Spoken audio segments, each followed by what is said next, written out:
A lot of shamanic cultures don't like to share what their power animal is because it's very personal, but mine's given me permission. So in general, doing more of fun is going to lead to better results than feeling forced and stressed. I'm essentially evolving. That's your fault. I think that's your best path. Yep. Yay! Hey, we got Viv in the house. She's on a green Well screen. spotted. I am on a green screen because my bedroom's messy. You don't want to see it. That's honesty. So Viv joined Movement Makers. She's here for a year. Amazing. Welcome aboard. And as part of that, we do live together. So Viv, what do you got going on? How can I help? What's on your mind? Let's do this. So, brutal honesty. Yes. I'm really bad at being consistent on social media because I'm like a philomath, multi-potentialite, doing loads of different things. And so I get like really fragmented. I don't focus. I don't really have like an avatar for my business because I just want to help everyone. And then I end up not helping anyone, if you see what I mean. So I'm just thinking, how would you deal with that from the point of view of someone who's got a bit of a neurodivergent brain and lives quite a chaotic lifestyle? That was my sort of main thing. That's a pretty big thing. Yeah, big. Are you okay with schedules? Like, we're here, you showed up on time. We're making this happen. Oh, yeah. Like, oh, Viv's not here, so it's in our calendar. We made this happen. So was this stressful for you in terms of, I have to make sure that I'm here on time and not late? No. If I've dedicated myself to someone else or someone else needs me, I'm there. I'm on time. It's all good. But if I'm thinking, I'm doing it like posting, which isn't, I don't see it as for someone else. It's sort of, that's something I should be doing. It's just not as easy. Okay. So yeah, if I've got clients, I'm there. If I'm supposed to be doing stuff, I'm there. So like, yeah, I've got accountability buddies, but I can't have an accountability buddy with me like all the time. I hear you. So this is good. In the house, I hear you, sister, and giving the hands, the prayer hands, and the smiles. What is your business like? Who are you trying to sell to? What is your company about? So as you noticed, I changed my name. I'm essentially evolving. That's your fault because I read your one-word book. It was awesome. So I've sort of slightly changed what I'm doing.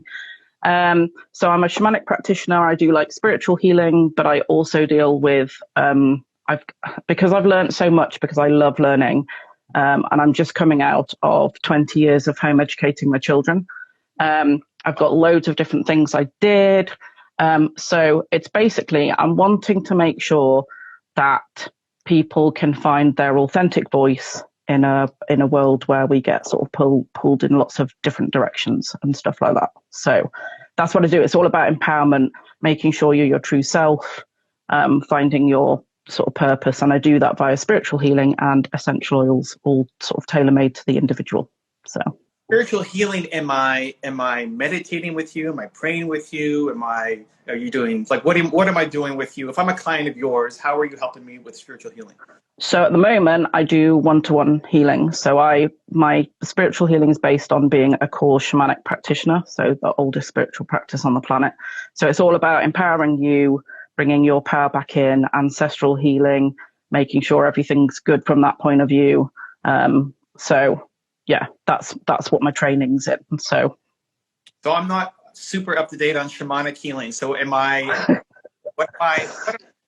this was a healing session, what would I be talking to you? Am I closing my eyes and you're chanting, or what am I doing?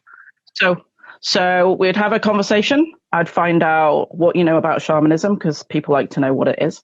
I'd find out what's going on for you at the moment, what sort of help you need. Are you feeling sort of disempowered in certain ways? Are you not finding your true purpose? Do you feel something's calling to you, or has something happened recently that's left you feeling not quite yourself? So we'd have a discussion, and then I can do various different ways. You can come and see me face to face, but I know at the moment that's not such a great thing. So we can do a Zoom or some sort of meeting where basically you just get to relax and I go and find out the best thing to do for you, and then we unpack it afterwards. So I will tell you what your power animal is if you've never had a shamanic healing session before. So that's your own little sort of guardian angel spirit guide for the rest of your life. I'll tell you anything I've found. So anything that might have happened when you were younger, or something that might have happened which meant a bit of your power left. and I'll have brought that back for you, and we'll sort of unpack what I did, and then I'll give you some journaling prompts and send you some bits and pieces to do afterwards. So basically your job is to relax, which is awesome. I do all the work. Okay, so in that process, we're going to have a conversation that's going to take however long, 5 minutes, 10 minutes, half an hour, whatever, for you to ask your questions and get to know me and whatever you need to pull out, of me. Awesome. Then is that like the end of the call and then you go away and you do your thing and I'm doing something else, or am I still? So yeah, this is the thing. I can do various different things. Some people want to be nosy. So somebody might come to me and say, I want a session with you, but I'm not going to tell you anything. I just want you to go off and find the best thing to do for me, because they'd like testing me. It's awesome. I love that. We can stay on the Zoom, so you can listen to what I'm doing, because there'll be drumming and there might be a bit of chanting and you might want to see what I'm doing, although your job is to relax. Or we could set a time where you go and relax and I do the healing and then we coordinate afterwards. So it depends on the individual, because some people don't want to be there when I'm doing it. Some people do because they're nosy. So this is one of the issues. I can sort of fit it around what anybody wants. So then trying to explain what I do is quite tough, because there's various different but you don't different things. You're going to go off and do it, and then the follow-up or the call after would be what? So after you've done what you need to do, then we're on. So I'll come back and say, right, Evan, I went on this amazing journey. What I found was when you were 7 years old, this thing happened to you. We might unpack that a bit. And I'll say, but I brought that soul part back for you. So you've now got that person, that little bit of you back. This is how I think this is going to be really helpful for you in the future. It's going to bring you more joy and more power, and you might find it. And then I'll sort of give you some little journaling prompts to do afterwards. You can ask any questions, because sometimes people are like, whoa, how did you know that happened to me? And I was like, I don't know. It's my spirit's telling me. So what? So we unpack it as much as you want to unpack it. You can ask me questions about what I did, what I found. If it was an ancestral thing, we can talk about, where did I go? What did I find out? So it's as much as the person wants. If the person wants loads of information, I'm happy to tell them whatever they need to know. If someone's just like, oh, you brought that 7-year-old part back for me, or that bit where I had that car accident, that's brilliant, that's what I needed, I'm happy to go, then again, it's all tailor-made to the individual and what they want at the time. First of all, what do you call it? A session? What do you actually call it? So it's like, I'm using your language. What do I call it? Yeah, it's a session, a shamanic healing session. Okay. But again, there's other bits and pieces I can do, so it's not always totally shamanic. It can be, there's other stuff I do. So it's a healing session. Let's call it a healing session. Perfect. Healing session. Good. Okay, I get it. And then do people come back for round 2 and round 3, or this is kind of a one and done thing? It can be a one and done thing. If somebody wants to just know a bit more about it, experience the magic, get a power animal, and then they're like, oh, that was cool. It can be as many sessions as you want. So from a soul retrieval point of view, so soul retrievals, the best way to explain them is like, say you had a car accident, and quite often we verbalize afterwards, oh, I went to pieces. Sometimes you leave a bit of you behind, or you went into hospital, or you were repeatedly ill and you just haven't felt the same. That could be a bit of you left. Some people call it soul, shamanic people call it soul parts. Other people would call it energy or power. Say you were repeatedly bullied at school, and so soul retrieval would be sort of bringing that bit back with all the things that went. And so over my training, which took me sort of 7 years, I've probably had about 25 soul retrievals, and then I've done stuff since then. So some bits are massive, like if something really major happened to you, that's a big bit. So I would say you don't want to be doing that very often, because it takes a while to settle. Some bits are small, so you can come and see me as many times as you want. Quite a lot of people come back because they can see what's happened over time, and they're like, oh, I get it now. I want to have another session of that. And some people just want the wham bam. How much does it take from you after a session? Is it you can just go back to back, or no, I got to heal myself and rest and relax after? I would say I probably don't want to be doing more than 2 a day, but to be honest, I've never done more than 2 a day, so I wouldn't know. And I find them quite energizing, because although it's me doing the work, it's actually my power animals doing the work, if you see what I mean. So it's like I've got my own little personal assistants working in the background. I like it. Cool. Just asking, just curious. I know some people. That's cool. it takes everything out of me, and I can, you know, anyway, good.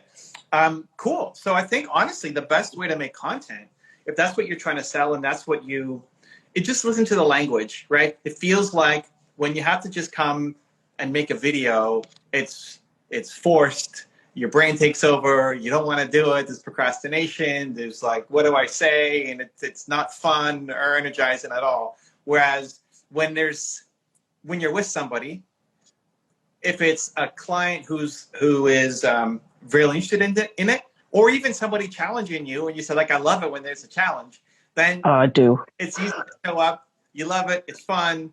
And so in general, doing more of fun is going to lead to better results than feeling forced and stressed. And, you know, so what I would do is do more things with people.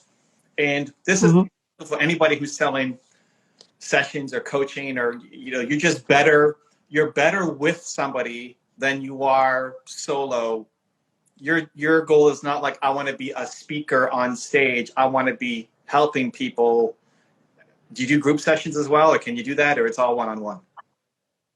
With the like soul retrieval stuff, that's one-on-one, but I do have like in the background, I'm thinking of setting up like a dream group, and there are other bits and pieces that I can do in groups, which is quite a nice way to introduce people to what I do. Got it. And just what is your spirit animal, and what are its characters or powers?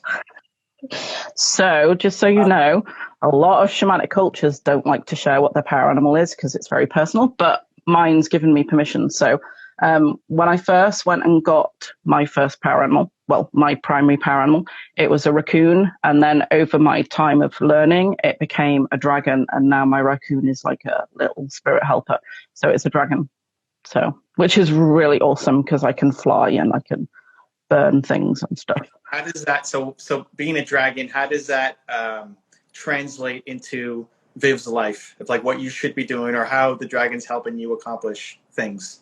So the lovely thing about the dragon is I work quite elementally. So I do a lot of stuff around air, earth, fire, and water. I find that really empowering because shamanism is all about balance with the planet and treating the planet well and treating ourselves well, and everybody living in harmony and like looking after the earth, looking after each other, and making sure everybody's got what they need.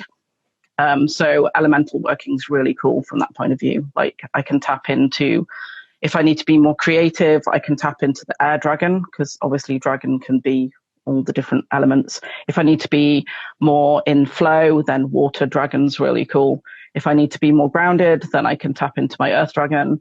If I want to be more passionate and get my blood boiling about things, then fire dragon. So it for me, this is what everybody finds. Like if you got say a dog power animal, Evan's dog power animal would be totally different to say somebody else's dog power animal, because it's purposely what it can bring to you and what it means to you. And so it's like having your own best friend who can just sit there and go, you've got this, it's all good, let's do it.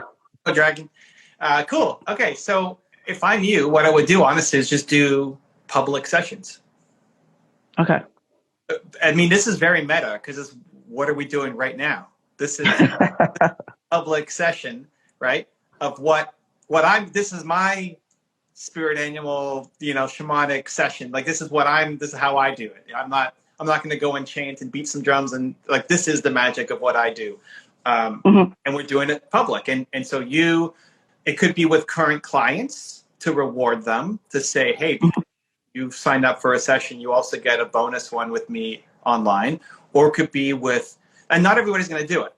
Some people, oh my God, Viv, that's crazy. You want to do this? Instagram and YouTube and share, some people are like, heck no, I don't want to do that. And others will be, yes.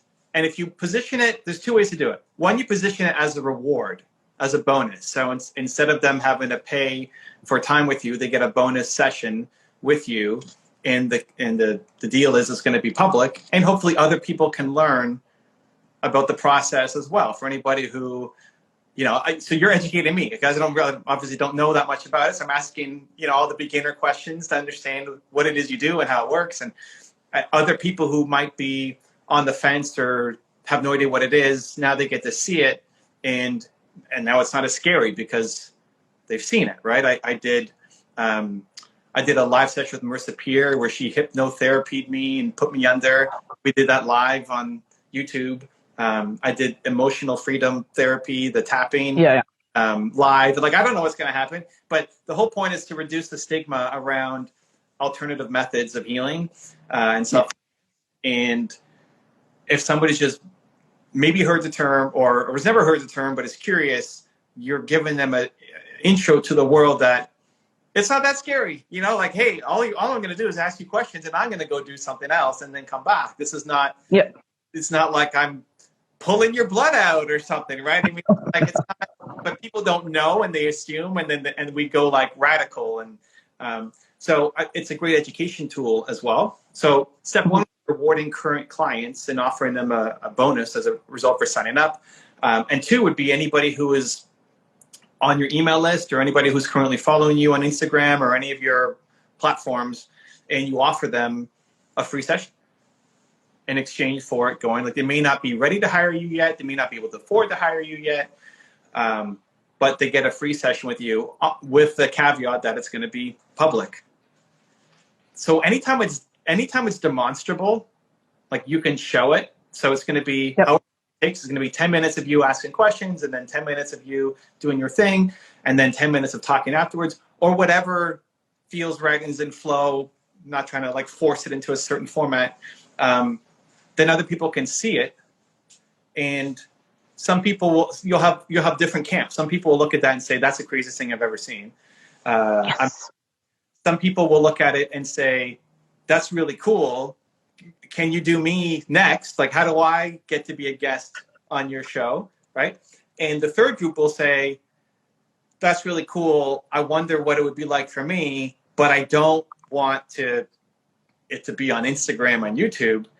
Can I hire you? Do you have coaching sessions? What do we even call it? Right. And you say, well, yes, you can. And here's how we do it. I do.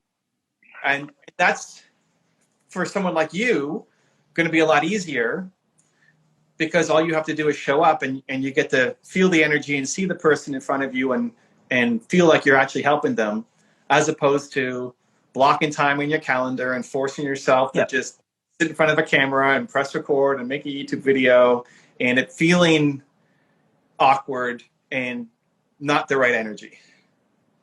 No. So that's what I would do. And I love helping, like, that's why we have this too. I love helping people. I love in this. I didn't know what we were talking about. There's no, so for you, like, you don't need to do hours of prep work on the person. They're going to show up. You're going to, how can I help? You're going to ask the questions you ask, and you're going to do your thing.